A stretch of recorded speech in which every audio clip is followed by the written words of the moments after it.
Bungalow Bill here. I've been building some sailboats for the adventure mode. These are relatively small and are intended to serve as drones for a larger flagship that I'll build in the adventure mode itself. The idea is that as sailboats, they will have no running costs, only whatever their munition costs in battle are, which will greatly help to reduce my anxiety over materials, as I have enough anxiety as it is. The cheapest and first one that I built is the Moth, weighing in at only around 11,000 materials. Like its real-world counterpart, it is a hydrofoil, and all of these boats are very plain, so there are no cleats, there are no stays, there are no halyards, that sort of thing. Sheets are impossible. It would be kind of cool if they weren't, though, or at least to my knowledge they aren't. If I do like these boats, I may put those sorts of touches on them. Or, since these were sorts of experiments, I may do more sailboats in the future where I really go a bit further into the aesthetics. The Moth, being so cheap, just carries 2 small torpedoes for a total of about 6 firepower. The next one that I built is the Sunfish, which has a little bit of a dreadnought bow going on, although I don't know what's going on with the rest of it, maybe. It's an older code, sir, but it checks out. Alright, so the Sunfish, which is not really based on the real-world counterpart, I suppose, has 2 large bombs, which are in the Borderwise style from the finest hour of the Active Radar Seeker, APN Guidance, and fins, with the APN Guidance set to free internal space used for HE. And then there is 1 cram cannon, which is relatively small and is pure frag. For bombers, I would generally suggest, if you're using cram cannons, making it a little bit bigger so it actually penetrates the deck, and using AP frag or APHE instead, because just AP cram cannons are really good at penning decks and killing ships, because most campaign ships and even player craft have deck armor that is far too thin for their weight class. So they might have, 8 meters of broadside armor, but 2 to 3 meters of deck armor. However, the stability changes do impact her a little bit because of her relatively rapid firing munitions for a bomber, means that I do have her set into somewhat of a circling pattern, and it makes her accuracy with the cram cannon suffer a bit. And the last one, which I used square sails for, which as far as I can tell, you can't get to work properly upside down with sailing 1.0, and I haven't switched her over to sailing 2.0, where I think you can fix that. If you can fix it in sailing 1.0, let me know, but I couldn't find any settings that actually changed how these masts reacted. There's also a square rig, which, as far as I can tell, is just plain slower than a Bermuda, Bermuda being the triangular rig, which is very similar to the real-life counterparts, although I don't know if that's intentional or me just using it improperly.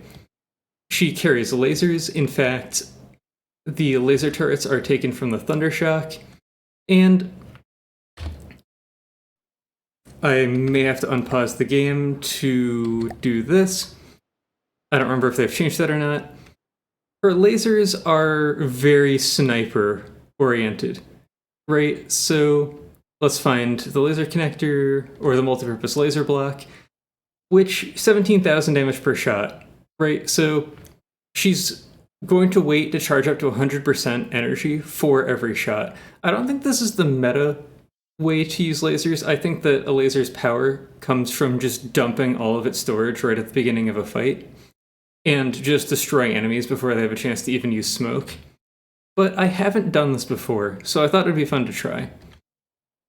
Originally, I had 2 more laser destabilizers off the back here, but I found that it was too much, right? She's supposed to kill small vehicles like Hakes efficiently, and if I dump, 25,000 laser damage or more through each shot, I was just overkilling way too much. So I toned it down a little bit at least. Anyway, I'll spawn in just a few cheap vehicles to blow up. Alright, I've spawned in a Hake Squadron and a Dryad. The Dryad being just a fairly small ship with light armaments.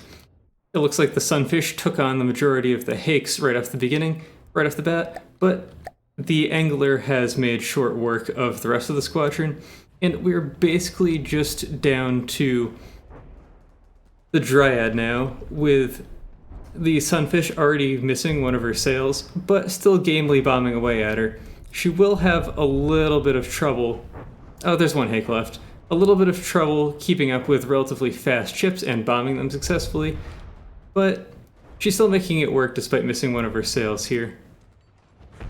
Is one of the big downsides that as soon as you start seeing any flak or HE style Seawiz, you are generally going to be in for a pretty rough time. However, the lasers on the Angler do mean serious business, and these ships all do carry some degree of repair bots because I'm going to be using them in adventure mode. It's against my honor rules in the campaign because the enemy campaign ships don't use it, but in adventure mode I want my vehicles to be bringing themselves back up to full health, and these kind of need it for the sails. Sails are really weak to these kinds of munitions that you find in early game enemy ships. So they need the ability to build their sails back out if they're not taking any significant damage.